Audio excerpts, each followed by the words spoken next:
You're listening to Monday Matters, a Principal Matters podcast production.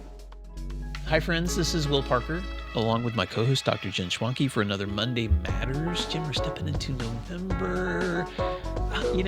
Oklahoma is one of those places where fall is usually my favorite time of the year. But I've been looking at the weather up north where you guys are. It's a little cooler. Yeah. But we're recording this actually before November, so I can't even predict what the weather's going to be like up there. But how's fall right now for you? It's gorgeous. It is so my favorite time of year. And we talked about this in a previous episode, but I like to go back to my hometown, and it's the prettiest time of year. And I always tell my dad, "Oh, it's so gorgeous here. It's amazing." And he's like, "Well, yeah, but that's because it's October." And there's a lot of work that goes into making this place look like it does right now. So zip it, basically, is what he says. Yeah. But it is a beautiful time of year. Oh yeah. We tend to, we show up. My brother, my older brother, his name is Jesse. He is retired, but he also helps a neighbor combine and bring in the harvest. And so Right. he's been sending me photos of bringing in the harvest as they wrap up that time of the year too. Speaking of work, Jen, this week we wanted to set on a conversation that you shared in one of your principal problem newsletters, which, by the way, I'm just enjoying so much, about leaders as Swiss Army knives. And so I just wanted to just sit on this today because I think sometimes maybe leaders don't recognize Right. the extraordinary skills that they have in this work that they do. But take us there for a few Right. minutes.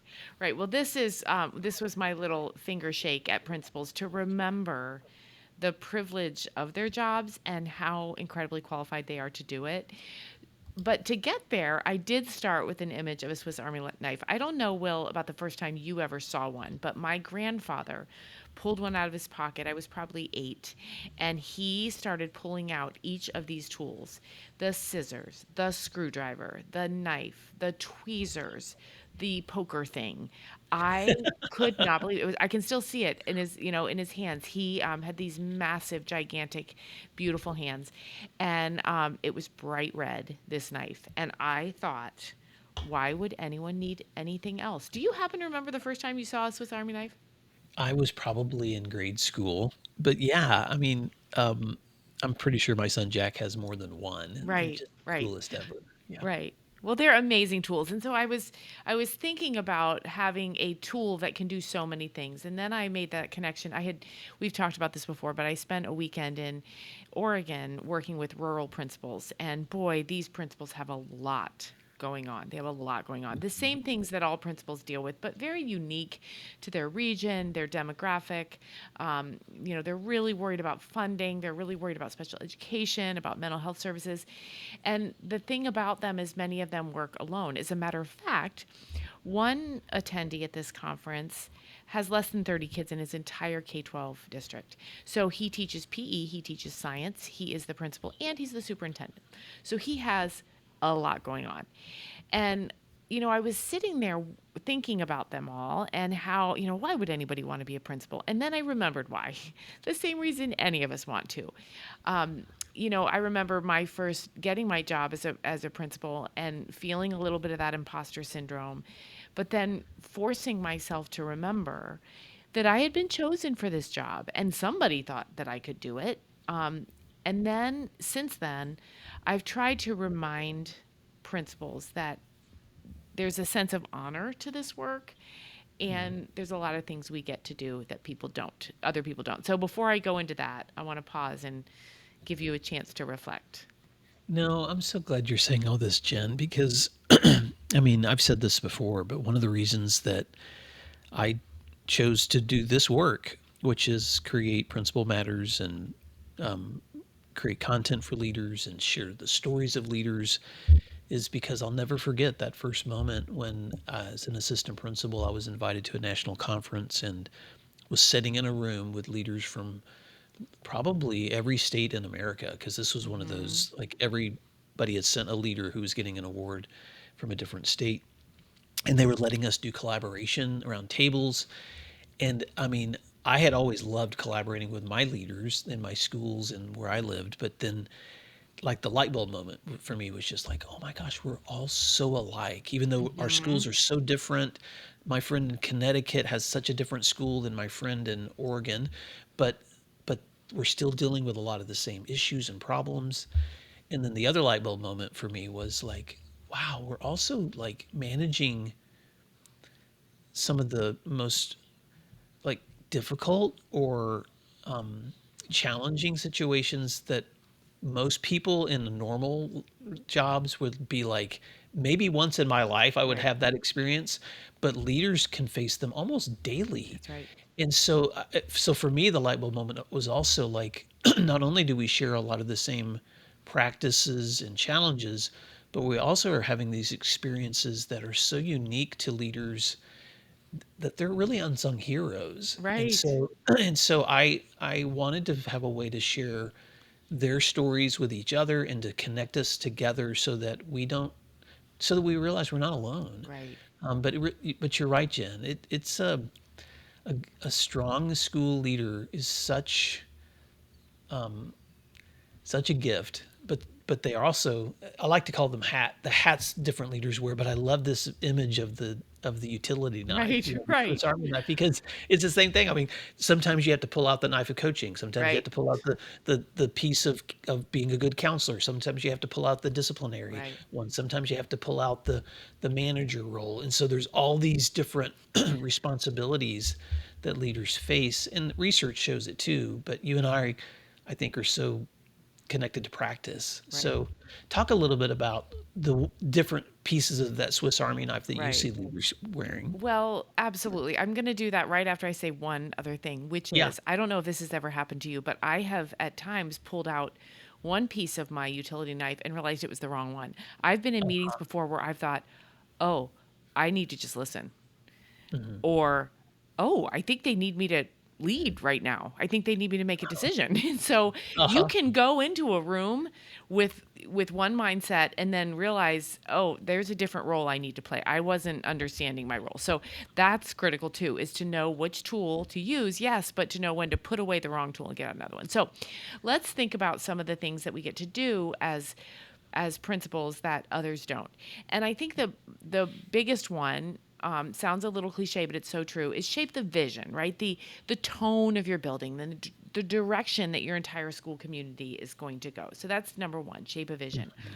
Create a wider impact. Everybody that I've ever known for all of time who's gone into a principal role has had somebody say, well, aren't you going to miss the kids? And the answer to that is, well, I hope to make more of an impact on more of them. And I think that's really, really true.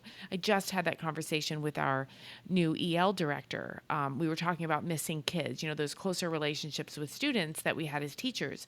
But when you're influencing 200, 400, 800, 2,000 kids as a principal, it really does, expand that impact. Just a few more. Elevate teachers. You get to develop, mentor, and empower the educators you lead. You get to embrace a dynamic environment. My mom always tells me this: you have no day that's the same as the one before. It's so true. Never a boring day, ever.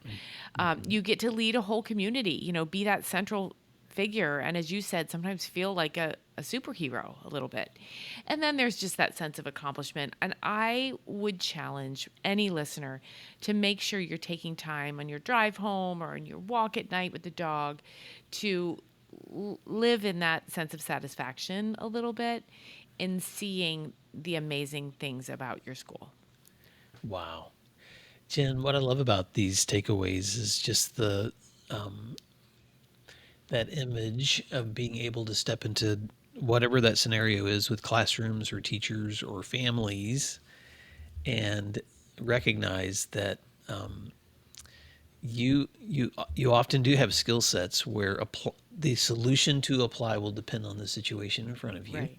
Right. Um, I stopped by to see a school not too long ago, and there was some trouble, right? There was some behavior issues. The teachers were struggling with those behavior issues. And so we were kind of brainstorming, and then I said, "Hey, let's go walk around and kind of think this through." I love walking and talking.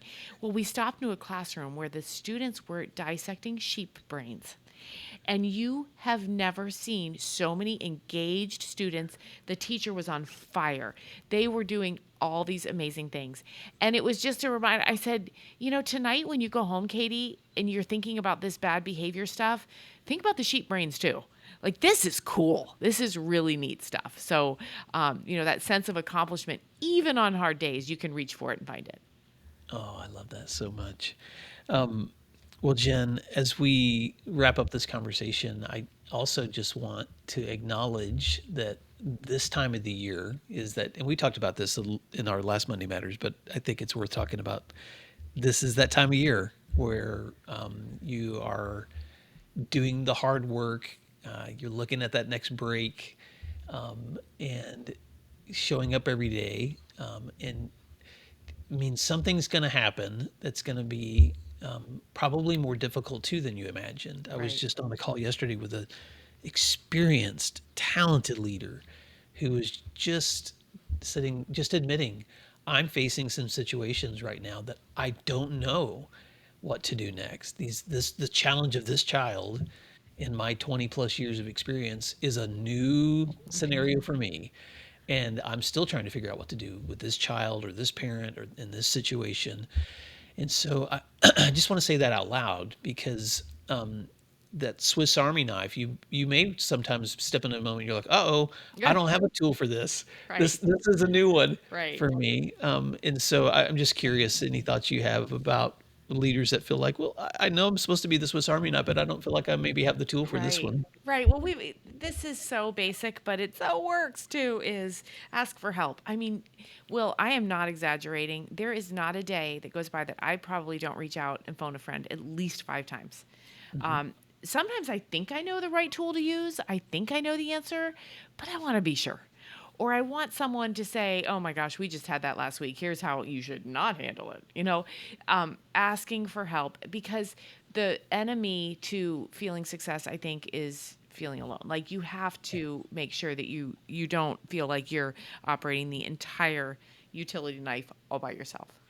Well, I agree. And I would just say to any leader out there that is facing that situation that maybe you don't have that skill yet or you haven't figured that solution out, reaching out to others and saying, I need help is such a gesture of courage. Right. But it's also just, for me, it's always the reminder that we are still learners too. Right. You're never going to get to a place where you arrive with all the answers. And if you think you figured it all out, then you need to practice some humility. And if you do think you figured it out and you actually stay in the work, you'll be humbled anyway Right. because you're gonna face something Right. that you haven't faced before too. But yeah, asking for help, and then I think also sometimes for me too, I just have to imagine. What is it if I could imagine the ideal outcome that I wanted, what would that look like? And then how do I keep moving that direction, even if it seems like nothing I'm doing is working yet?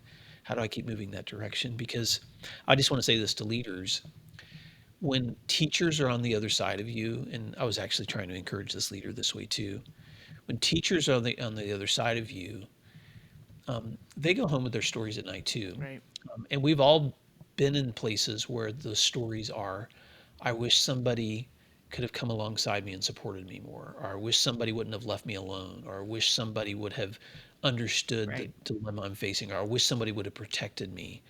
And as I was listening to this leader in particular talk about this problem, I was just reminding this leader that I just based on all the things you're telling me, that teacher's not telling that story when Right. they Right.